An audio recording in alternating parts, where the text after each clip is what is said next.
लैला मजनू से इंस्पायर्ड होकर हमें दिखा अब तक का सबसे स्पेशियस और रॉयल वाइब देने वाला कैफे। हेलो दोस्तों, एक्सप्लोरिंग मजनू का टीला सीरीज एपिसोड 7 में आपका स्वागत है। मैं बात कर रही हूँ रोमियो एंड जूलियट की, जो रिसेंटली अभी ओपन हुआ है। ये कैफे आपको 3 डाइनिंग ऑफर करता है, जिसमें इसका फर्स्ट इनसाइड, सेकंड रूफटॉप और थर्ड टॉप रूफटॉप रहने वाला है। पूरा मजनू टीला में आपको इतना ग्रैंड वर्दी और रॉयल लुक देने वाला कैफे नहीं मिलेगा।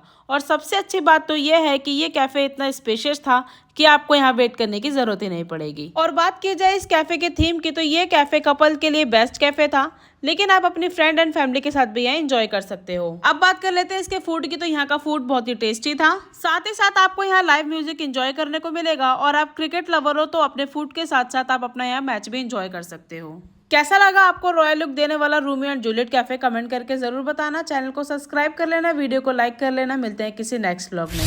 Thank you for watching.